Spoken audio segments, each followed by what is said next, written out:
À 14h30, les opérateurs ukrainiens ont lancé ce qui devait être une mission de frappe de routine. En quelques minutes, la situation allait basculer.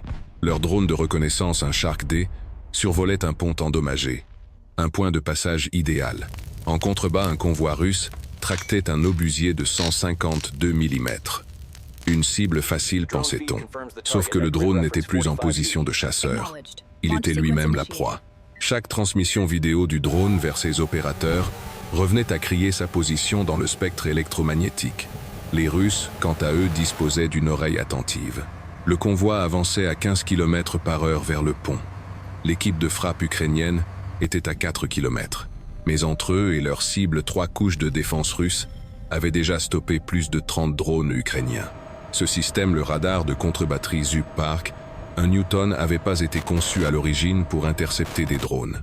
Sa fonction initiale était de suivre les obus en vol, déterminer leur provenance et riposter sur ses coordonnées.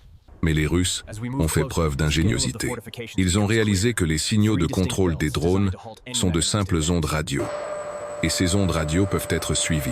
Le Zub-Park détecte le signal et prend un gisement. Il trace une ligne depuis le radar jusqu'au point d'émission. Une seule ligne ne dit pas grand-chose. Mais en recoupant plusieurs gisements depuis différentes positions, les lignes se croisent exactement à l'endroit où se trouvent les opérateurs. 3 minutes plus tard, les obus d'artillerie s'abattent sur leur tête. Les opérateurs ukrainiens connaissaient les statistiques brutales. Transmettre depuis le même point pendant plus de 5 minutes réduisait de 40% les chances de survivre. Les Russes avaient même un nom pour cela, la contre-reconnaissance par le feu, contre-reconnaissance by fire. Aucune confirmation visuelle n'était nécessaire, détecter, calculer, dévaster. Les opérateurs étaient donc devenus très ingénieux. Ils passaient d'une fréquence à l'autre fréquency hopping à travers 128 canaux chaque seconde. Ils ne restaient jamais assez longtemps sur une même fréquence pour que le Zub-Park puisse verrouiller leur position. Ils transmettaient par salve 0,3 secondes de données puis 30 secondes de silence. Juste assez pour maintenir le contrôle, pas assez pour que le radar les trouve. Mais la situation s'est aggravée. Des capteurs thermiques ont détecté un drone de reconnaissance russe Orlan 10 approchant par le nord. Les Russes soupçonnaient la présence des opérateurs et avaient lancé leurs propres chasseurs. La caméra thermique de l'Orlan pouvait repérer la chaleur corporelle humaine à 2 km. L'équipe ukrainienne devait choisir soit garder la cible à vue, soit se cacher sous des couvertures thermiques et voler à l'aveugle. Ils ont choisi de se cacher. Mais avant cela, ils devaient alerter l'équipe de frappe située à 4 km. La procédure standard aurait été la transmission radio directe, ce qui aurait doublé la signature électromagnétique. Autant peindre une cible sur leur position. Ils ont eu recours à une tactique ingénieuse. Le Shark D a largué ce qu'ils appellent une miette numérique digital breadcrumb. Un minuscule paquet crypté émis sur 433 MHz, une fréquence que les Russes n'associaient pas au contrôle de drones. Coordonnées GPS, vitesse du convoi, conditions de vent, vecteur d'attaque optimale, tout ce dont l'équipe de frappe avait besoin. Temps total de transmission 0,3 secondes. Trop bref pour être triangulé, trop crypté pour être déchiffré, et sur la mauvaise fréquence pour être détecté. L'équipe de frappe a reçu le paquet. Le convoi était à mi-chemin du pont, se déplaçant au pas à travers la ferraille tordue et le béton brisé. Il leur restait peu, être 10 minutes, avant que le convoi ne franchisse le point d'étranglement. Mais entre eux et la cible se trouvaient les 3 couches de défense russes. La première couche avait déjà immobilisé plus de 30 drones ukrainiens. L'opérateur FPV a activé son drone à 14h45. Châssis en fibre de carbone de 7 pouces charge, creuse de 2 kg. La batterie indiquait un 6-8 volts, assez d'énergie pour 7 minutes de vol. La cible n'était qu'à 4 minutes. Cela aurait dû être facile. Mais les Russes avaient appris une chose essentielle sur la guerre des drones. Il n'est pas nécessaire de les abattre. Il suffit de couper la connexion entre le pilote et le drone. Pas de connexion, pas de contrôle. Pas de contrôle, le drone s'écrase ou rentre à la base. Mission échouée. Les 2 premiers kilomètres se sont déroulés sans incident.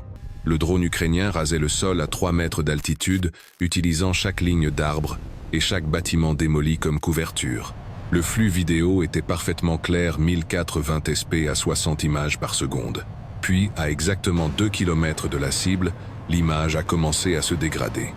Des lignes statiques zébraient l'écran. Le taux de rafraîchissement est passé de 60 à 15 images par seconde. Le brouilleur mobile russe, Repelt 1, venait de s'activer. Ce brouilleur est l'équivalent d'un four à micro-ondes dont on aurait ouvert la porte. Sauf qu'au lieu de chauffer les restes, il grille toutes les fréquences de drone dans un rayon de 500 mètres. 400 watts de chaos électromagnétique pur. À 2 km, le signal du brouilleur était de 25 watts par mètre carré. L'émetteur du drone n'émettait que 25 milliwatts. C'était comme essayer de chuchoter au milieu d'un ouragan. L'opérateur a changé de fréquence descendant à 433 MHz, en dehors des bandes de brouillage habituelles. Un signal est revenu granuleux, retardé mais fonctionnel. La qualité vidéo ressemblait maintenant à celle d'un téléphone portable de 2005 10 images par seconde. Mais c'était suffisant. À un 5 km même, cette fréquence de secours a commencé à mourir. Les Russes n'utilisaient pas un seul brouilleur. Il y avait des couches de défense. Des systèmes pressent sur les véhicules des brouilleurs portables dans les tranchées tous les 200 mètres. Et quelque part derrière leur ligne, probablement un système de déni de zone Polvinct et 3 systèmes différents, couvertures chevauchant de fréquences variées. C'était un trou noir électronique. Mais contrairement à un trou noir, les Ukrainiens avaient une issue. Le drone disposait d'un module d'intelligence artificielle entraîné sur 10 000 heures de séquences de combat. Il pouvait reconnaître les véhicules, les verrouiller et s'auto-guider vers l'impact.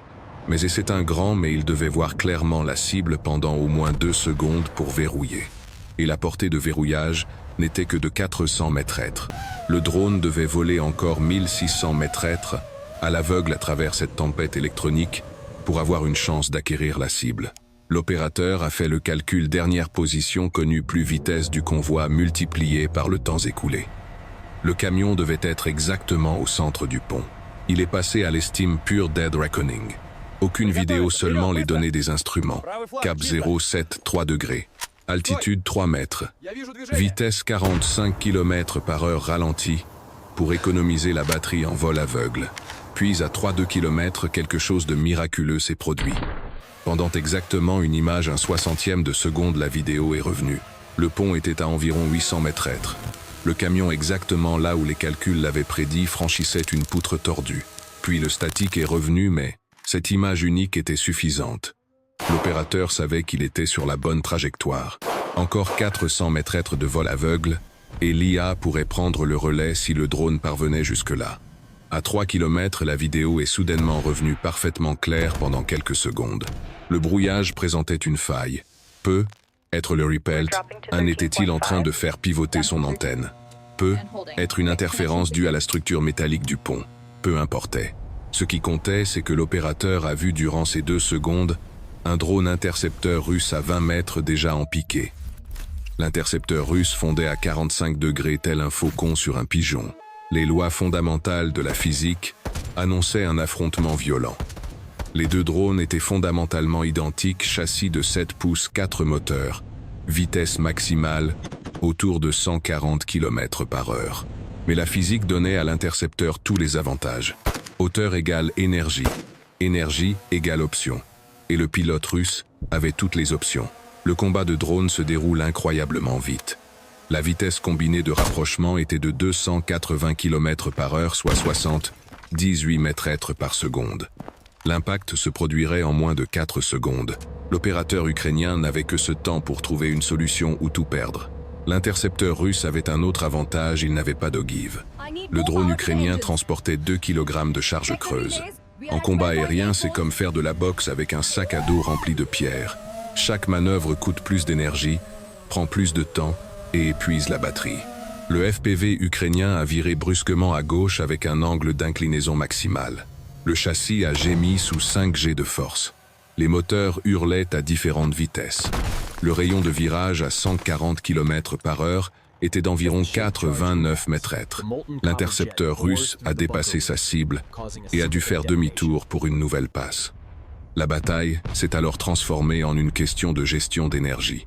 Chaque manœuvre agressive réduisait la durée de vie de la batterie. Les virages serrés vidant la puissance au triple du taux normal. La tension du drone ukrainien chutait rapidement de 1,5-2 à 1,4-8 volts en 10 secondes d'action évasive. À ce rythme, la batterie serait morte avant d'atteindre la cible. L'opérateur russe a changé de tactique. Au lieu de le poursuivre, il a pris de l'altitude. Plus d'altitude signifiait plus d'énergie potentielle. Il allait plonger à nouveau, utilisant la gravité pour augmenter sa vitesse au-delà du maximum de ses moteurs. Le drone ukrainien ne pouvait pas rivaliser avec cette ascension. Trop lourd, batterie déjà sollicitée. Alors l'opérateur ukrainien a fait quelque chose d'inattendu. Il a coupé complètement les gaz. Le drone est tombé comme une pierre, passant de 15 à 3 mètres en 2 secondes. L'intercepteur russe engagé dans son piqué a traversé l'air vide où la cible aurait dû se trouver. Mais couper les gaz a des conséquences. Sans puissance aux hélices, le drone devient une brique en chute libre. L'opérateur a dû rétablir la puissance avec précaution, trop de gaz trop rapidement, et le drone se serait renversé sous le couple soudain. Trop peu, et il n'aurait pas arrêté la chute à temps. Il a appliqué 30% de gaz, juste assez pour stopper la descente à 3 mètres d'altitude. Le drone a vacillé violemment, alors que le contrôleur de vol luttait pour retrouver la stabilité. L'intercepteur russe a redressé son piqué, réduisant sa vitesse en montée. Les deux drones étaient maintenant dans le même état énergétique. Basse altitude, vitesse modérée, batterie se vidant. C'est devenu un combat de virages, deux drones, tournant l'un autour de l'autre comme des boxeurs cherchant une ouverture. C'est là que la différence de poids a finalement compté. L'intercepteur russe, ne transportant aucune ogive, avait un meilleur rapport puissance-poids.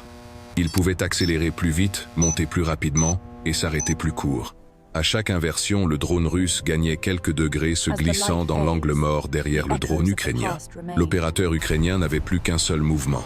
Une manœuvre pour laquelle il s'était entraîné, mais qu'ils utilisaient rarement, une inversion verticale. Plein gaz droit vers le haut. Le drone a grimpé à 10 mètres par seconde, échangeant toute sa vitesse horizontale contre de l'altitude. L'intercepteur russe a tenté de suivre, mais il ne s'attendait pas à la suite.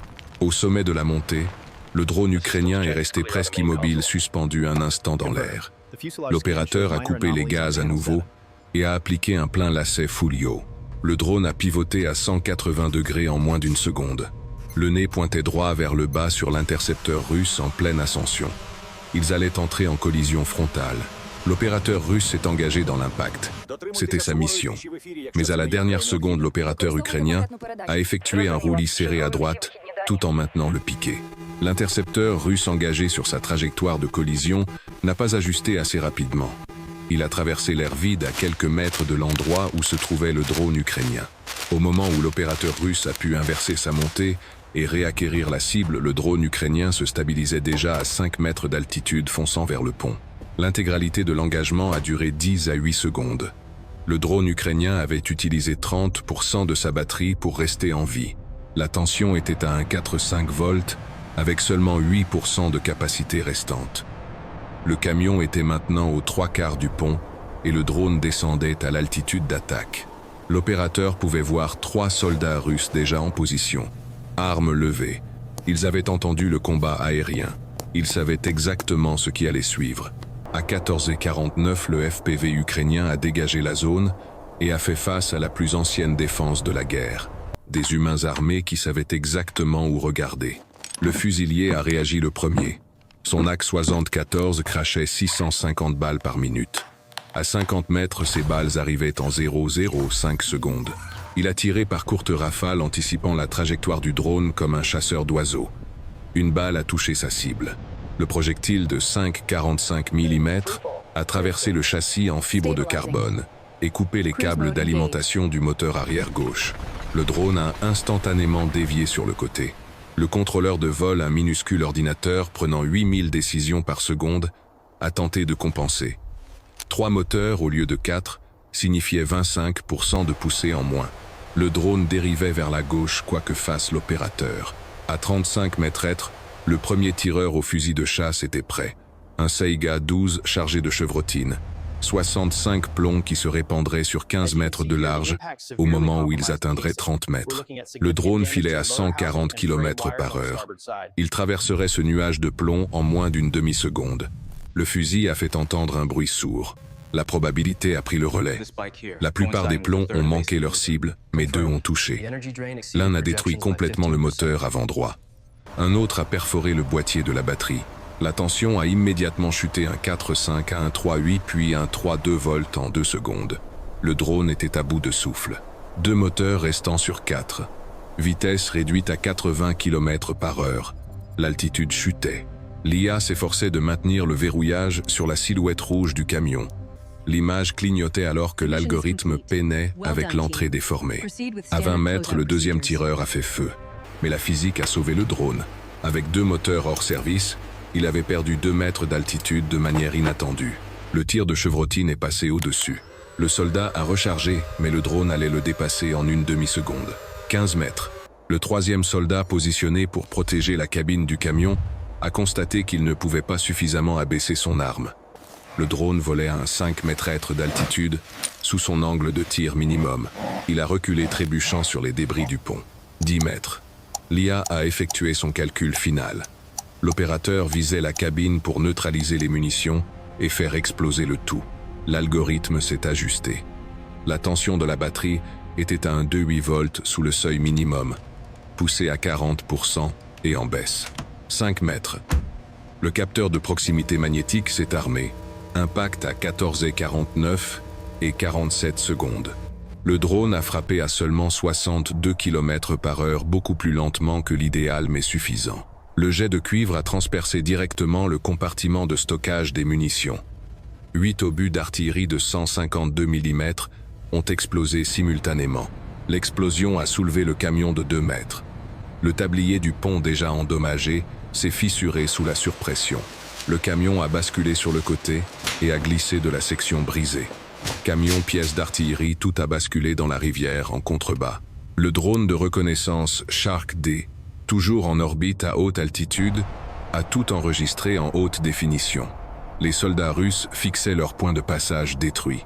La fumée montait à 200 mètres dans le ciel. Le pont alternatif le plus proche était à 15 km. C'est la nouvelle réalité de la guerre. Chaque instant est observé.